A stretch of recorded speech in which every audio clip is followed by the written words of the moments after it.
Welcome back to another episode of Yachting Unplugged, where Rick and I bring you the best and the top news in the marine industry worldwide. And it seems to never end, Kim. And today we are back at Sunrise Harbor Marina. It's a Bradford Marine facility, what we call the East facility. And they have done an incredible job. Just look at how many yachts are in this marina now. I've never seen it so busy. I live here. I love this place. And now that I can actually live and work in one location, seeing all of the beautiful yachts here. It's a beautiful luxury. It really is. And to consider that we're in May and we've got this marina almost full, that's remarkable.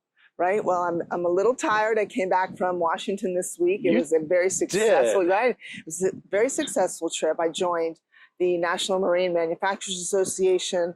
The U.S. Super Yacht was there, IYBA, Marine Retailers Association of America. So many great people were there, from just the dealer level all the way up to the manufacturers, Contender, Viking, Regulator, Tierra, the list goes on, and all the engine manufacturers were there.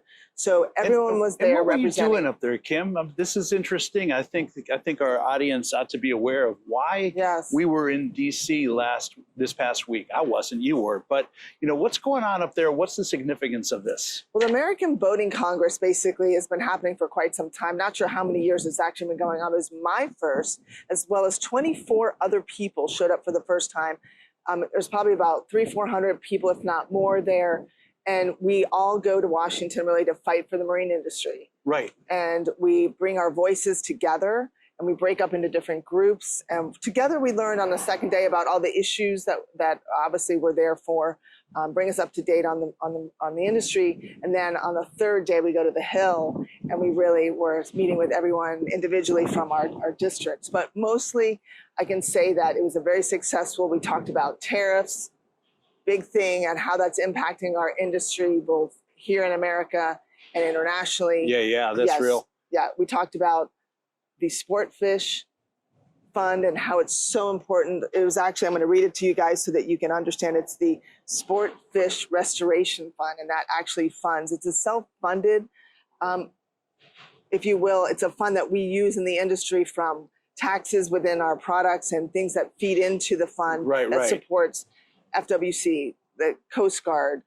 boating safety. Facilities like this, perhaps. Right, infrastructure ramps and marinas, and it's something that we need to continue on. So it was really important that we took that voice and talked to them about how important it is that they all vote for it. Right.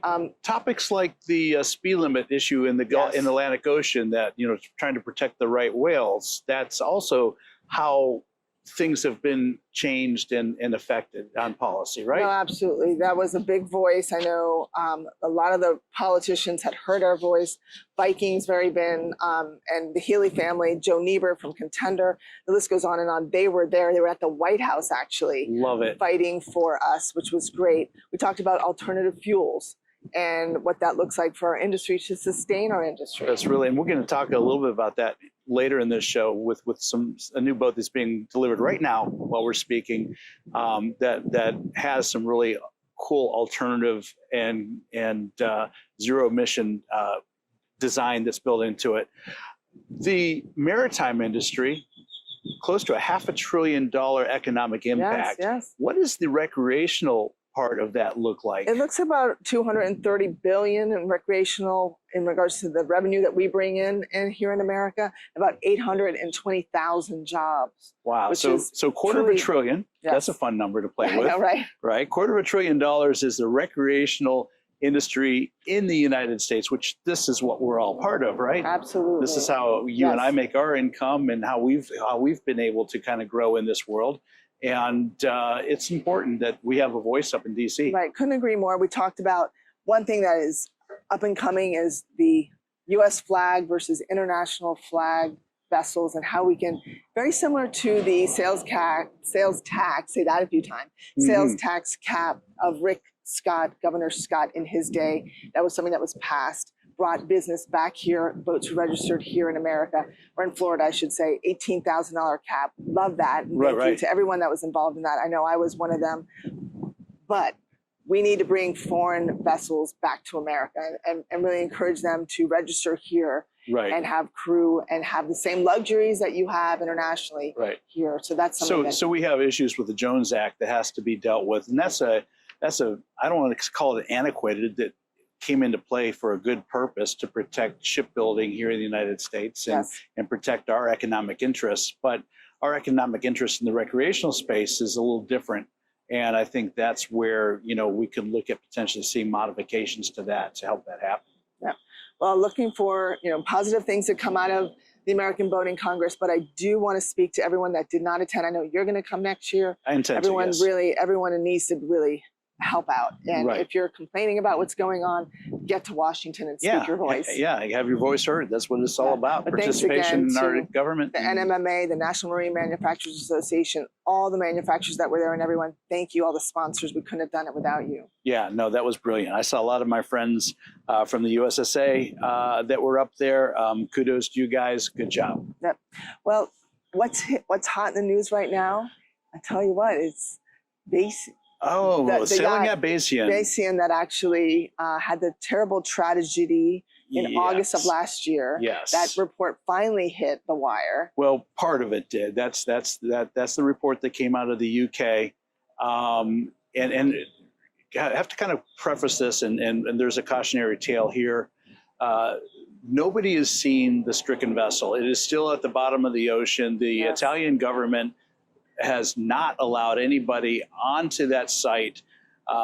So everything that's come out now has come from the last 8-9 months of evaluation of all of the reports, all of the interviews with crew and captain, adjacent vessels, weather, everything out here was built with a stability booklet. And what that basically says is, this is the operating principles of the yacht. And it tells you what kind of seas it's capable of navigating, what its limitations are, and sailing at Bayesian is no exception to that.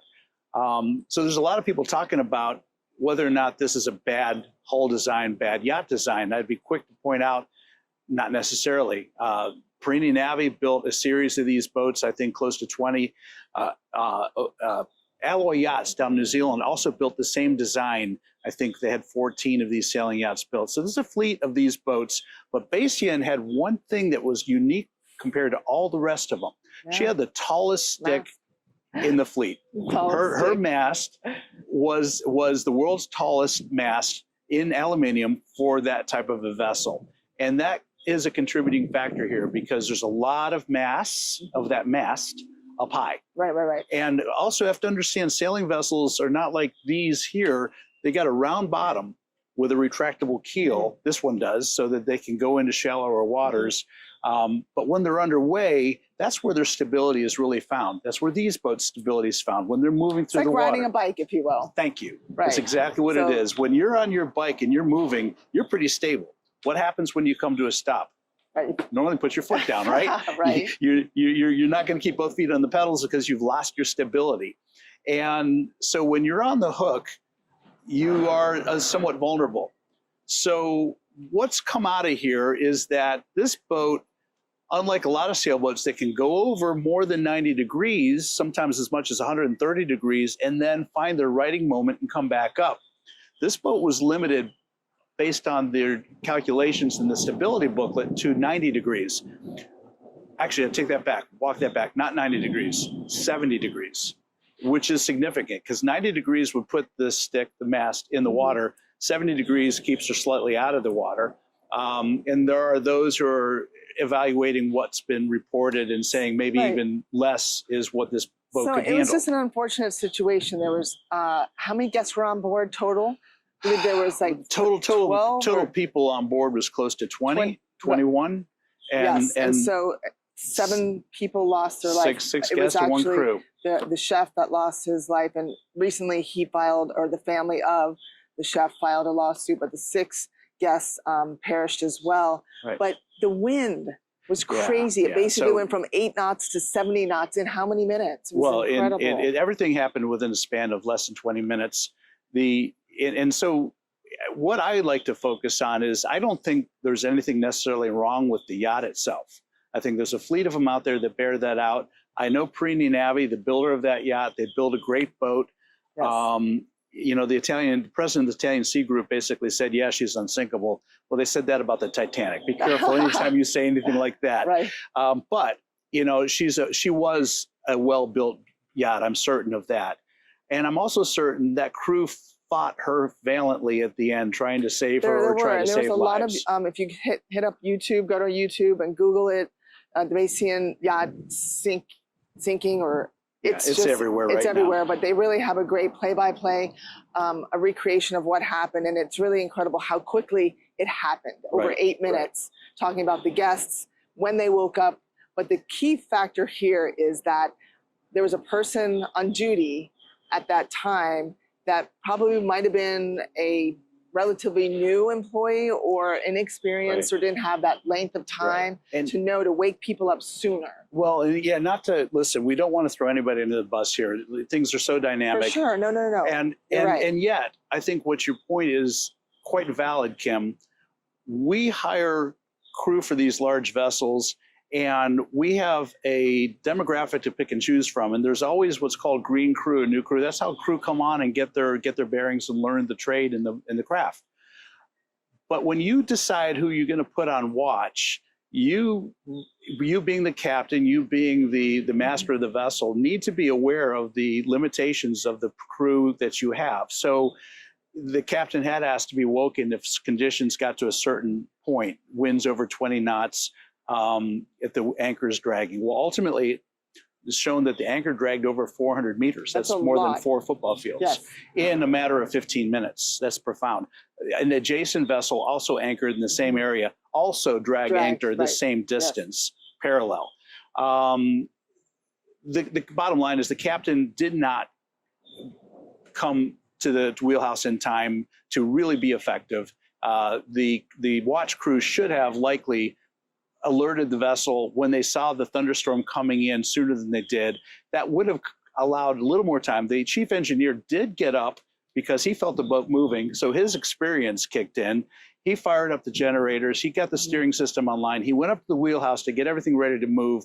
And unfortunately, by the time he got there, things were moving so quickly. She got knocked over so quickly, and she did not recover because, again, her stick is so large. The keel wasn't down. And the keel wasn't down, so you didn't have that counterbalance of the heavy keel, retractable keel. Perfect storm, funnel of failure. We talk about that. So I think the takeaway here really is Mother Nature doesn't care.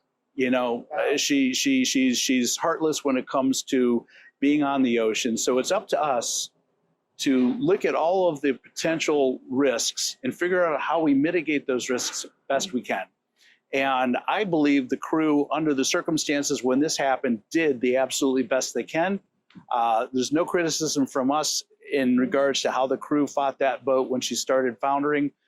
It was a tragedy. It really was. I hope from the tragedy, we're able to determine things that were done that could have been done differently, and that we move forward and prevent tragedies like this from happening. There's always best practices and those that we need to improve, and I think that we all need to learn from this situation, and hopefully there'll be some dialogue that we can talk about that when that vessel is obviously salvaged and we're able to actually get on board and see what, maybe there's a story to be told that we'll all learn from.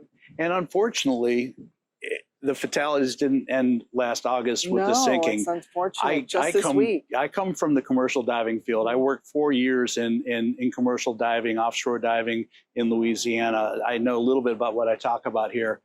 And this boat is shallow for commercial divers, 50 meters, 160 feet. Yes. That is not deep. That's almost recreational diving for commercial divers. And yet a 38-year-old diver 38 or 39-year-old diver. Yep. Lost his life this week. Okay, and so the takeaway there is that things get dynamic underwater quickly. And again, going back to that long stick, the tall mast that boat sank with, she's on the bottom, and there's tremendous amount of energy, potential energy stored up in the way that mast is attached to that boat. What report I understood was they couldn't mechanically unfasten the mast, so they cut it. And when you cut metal underwater, you use an underwater device that brings electricity and oxygen together to create a cutting arc to cut through the metal. At some point in time, everything cut loose. There was a release of all that potential energy. Most likely that unfortunate diver was in the wrong spot when that energy got released. He's 38 years old. For a commercial diver, that means he is highly skilled. You're probably moving towards your sunset of your diving career at 38 years old. So this isn't a situation where you had a new diver, inexperienced on the scene. It was just another tragedy. Right, yes. And the diving community now has their own analysis to do about risk mitigation. But it's paused the salvage efforts right now. So while that's being investigated. So there's 2 investigations going on right now simultaneously. So we wish everyone the best and hope, and shout out to all the families involved in this loss. It's truly tragic. It is. Well, let's move into the industry and economic news. We'll talk about that. We have a lot of financial reports coming out right now. We're heading into the fiscal year ending for a lot of companies that have the fiscal year ending in June 30th. So we've got a lot to report. That's usually when the new boat models come out too, right? Correct. So 2026 models coming out here in another month or so. Right. No, that's right. We had Group Beneteau reported, hit the wire. They had a 43% year-over-year decline in the Q1 of 2025, aligning with expectations for a challenging quarter. Really not for them, for everybody. Yeah. I think we're still in this zone of economics where sit and wait. People, there's coming out of the election cycle, there's a lot of uncertainty. First 100 days of the new administration, things were moving so quick and furious and fast that people are stopping to pay attention to what's going on. Obviously, the tariff concerns have thrown a wet rag on things for a while, although it seems now that that ship is righting, and we're starting to see agreements made, and even the U.S.-China agreements are looking pretty profound. So the market had we had a great week too. I mean, oh my goodness, up over 1,000 points last week. So I think we'll find our spot. It will settle down, and then things will return back to normal. We talked about, you and I having coffee this morning, how spring is the time for our industry that sales take off. And that's been a very slow rise. So I'm hoping maybe instead of seeing that dip in the summer that we normally see, hopefully it will just stay steady and stay. Let's hope that bell curve flattens out a little bit and goes, It would be nice, because it would be hard for all dealers and everyone involved in the industry to have that.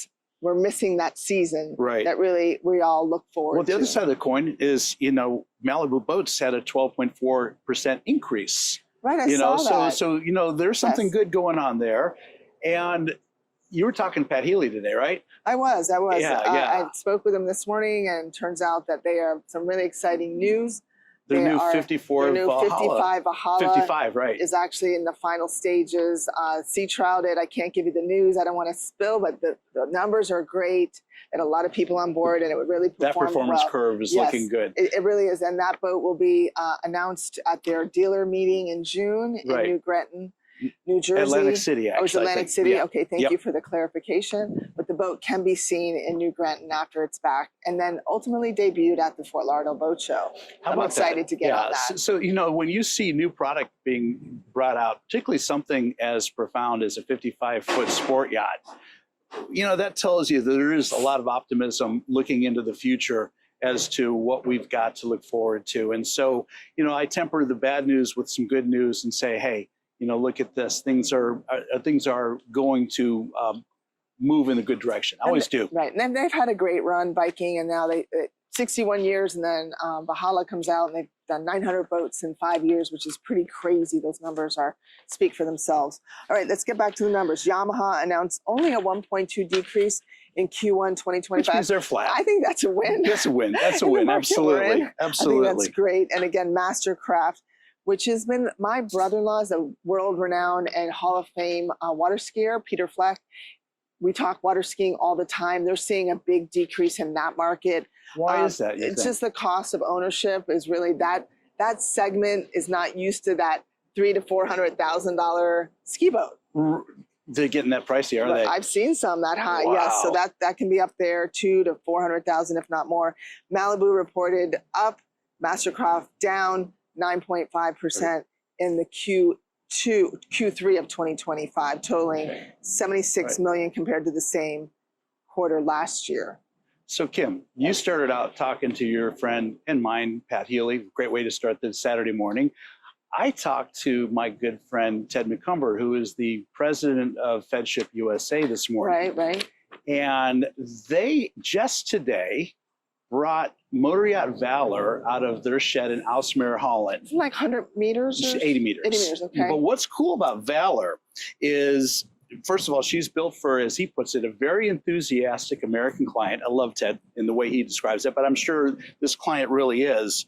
But what really makes this interesting is this is a expedition type yacht, not something FedShip's necessarily known for. 80 meters, steel hull, iced classed, wow. which means the hull is designed with the ice belt around the waterline, and she's designed to go into polar conditions. Not only that, she's fully hybrid. She carries 5.34 megawatts of battery power augmented with solar panels. She can operate with zero emissions for 48 hours on electric power without going to diesel. They can run the hotel load on the batteries the whole time.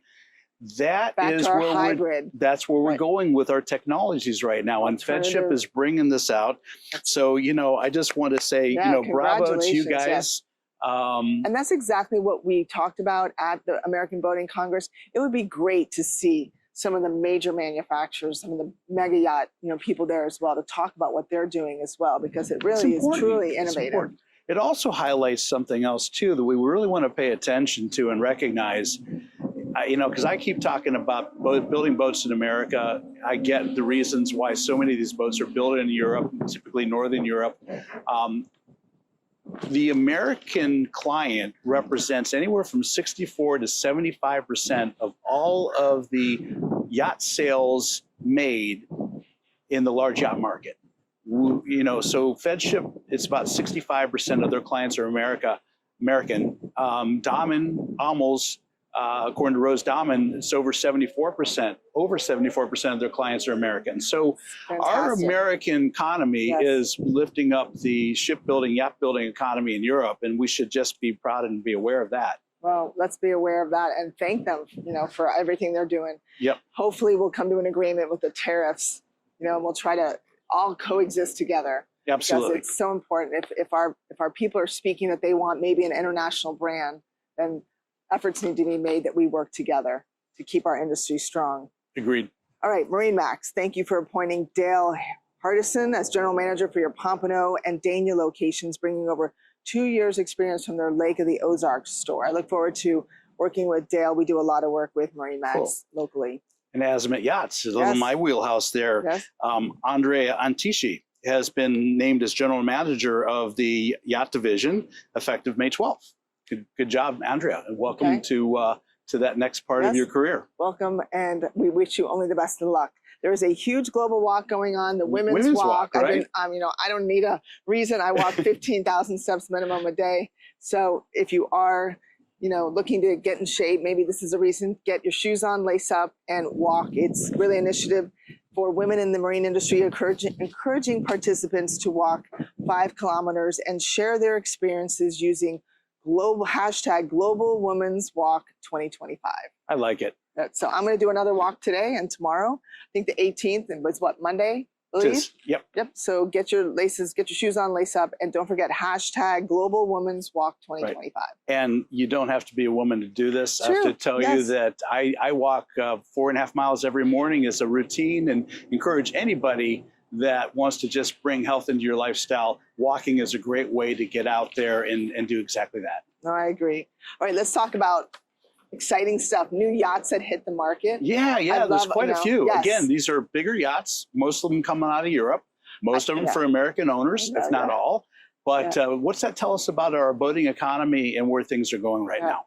I actually had a chance to look at the video on Energy this morning.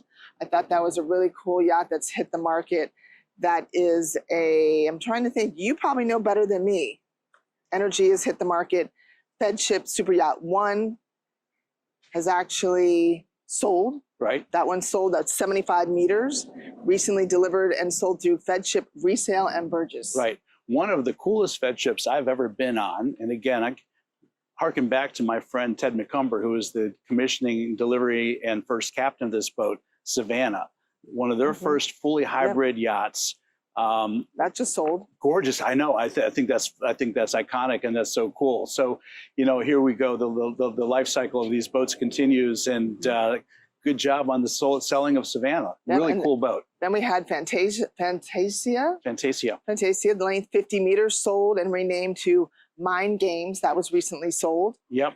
We had another wider super yacht, Bartali. Is that correct? 47 meters, sold on May 12th. So congratulations. And last one, you had Five Oceans that sold on May 14th. That's a Damon Yachting support vessel. Fantastic. Yeah, so congrats to everyone. That's a lot of activity. In May. I know, right? Yeah, we're not even all the way through the month yet. Yeah, and if you are a mega yacht broker or broker and you'd like to let us know about anything that you've sold, just reach out to us, really. I mean, we'd love to commend you and say, whether it's a listing or if it's a sale. So, Kim. Yes, Rick. I think we've got dinner on Pier 66. We do, yes. We were blessed last week to be able to offer this $150 plus gift certificate from Pier 66 to dine in any one of their... For a lounge or a restaurant, it's a gift certificate at Pier 66 for you to use on property. So following our show, how do you get this gift from us? Well, obviously you have to follow Pier 66, follow at The Boat Boss, and Yachting International Radio. Please do that and then make a comment on the post and you'll be eligible to win this gift certificate. That's right. We're looking forward to giving out the next $150 gift certificate. So, like us, repost us, share us, same thing, right? I think so. Yeah. and leave a comment, and love to be able to give you a $150 gift certificate at Pier 66. That resort's beautiful. You got to see it if you haven't seen it already.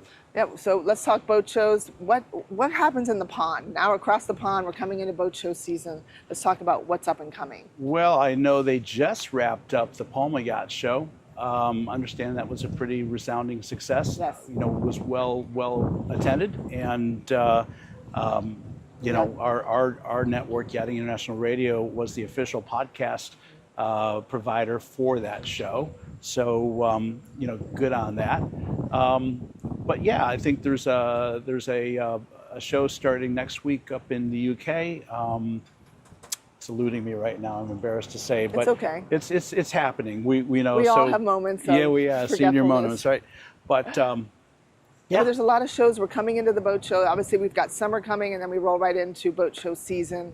We have some news to report that IBEX has changed from September to December, which I was really shocked to see.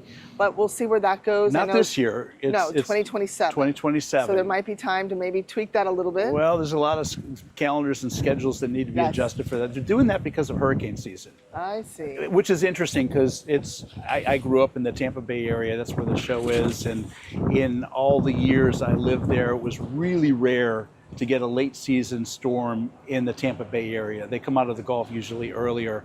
I'm not aware of that show ever being disrupted by a hurricane, but maybe it's an insurance issue or something along those lines, but they want to move it. And so we'll see what that looks like, because IBEX is closely aligned with Mets Trade. Mets Trade happens in the second week of November. So that's putting two trade shows back to back pretty close. Yeah, it makes it tough for a lot of the people to get there and then back, but really excited for the IBEX team. If you haven't been to IBEX and you are, it's just a great show, a Mets Trade, both of them. Yeah. So, if you are a manufacturer, obviously that's why you're there, but I'm a dealer and I have a big service department as well as you're in the business. It's a great way just to know what's out there for your clients. So at every level, I think it's a great win just to attend. And that organization that owns IBEX and owns and operates Mets Trade Super Yacht Forum happens to also be a sponsor of our program, providing a studio and internet and resources for producing our shows at both venues.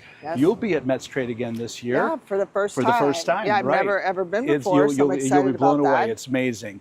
And Niles Klarenbach, who is the managing director, has become a dear friend and advocate for what we do. And so we'll enjoy a bit of the red carpet treatment while we're at these venues and bringing you the news and insights from those facilities. Ideally, we'll be doing some live streaming too. I'm excited about that.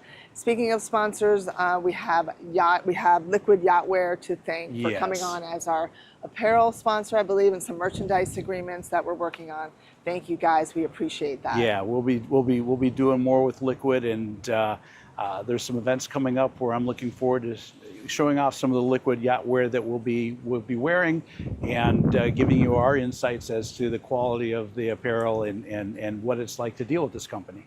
I'm excited for this week coming up. We're rolling right into another busy. I mean, I've heard surveyors are busy. I've heard finance companies are busy as well. We really don't have anything to report on the interest rate side. We're still at a standstill in regards to whether or not we're going to see a decrease. But right now, Rick's rule. Rick's rule. Just sit back and wait and watch it happens. You know. But you should not sit back and wait in regards to any purchases, because now's the time. Like I said, and we've talked about before, it's a buyer's market. Yeah. And now's the time to really negotiate. And those rates are not coming down necessarily anytime soon. So there's no reason to pause and wait for a reduced interest rate. I think at 5.4% right now, that's not bad. No. You can work with that. No. And so this is good stuff. This is great stuff. One thing we did here at the American Boating Congress is that the average employee that's at the manufacturer level or in our industry, a tradesman, is aging at 44 years of age right now. So if you have a child or a relative or someone that you know, or you have an influence over some young people, really get them into the industry, because it's a great time for them to be welcomed. They get top dollar, they'll get training, and really, if college isn't right for them, then maybe there's ABYC. There's so many great tons of vocational opportunities, MMI, for sure. So many great opportunities. So look into getting those kids into our industry. This is an amazing industry. I can point to every dollar I've ever earned in my life to this ocean through this industry. No regrets. I love it. Well, no regrets for a beautiful day. We always shoot every Saturday. This hits every Monday on all of our social platforms. Follow us, like us, share. If you have any news, please reach out to us. I'm excited that we have the chance to speak with people offline before our shows to really bring you the best news that we can. Yeah. I mean, we're getting stuff full real time just hours ago, so we try to be as relevant as we possibly can. Yeah, well, thank you, Rick. It's great seeing you. Kim, like always. Thanks to Sunrise Harbor, Bradford Marine, and Pier 66 again for being the most gracious hosts and sponsors.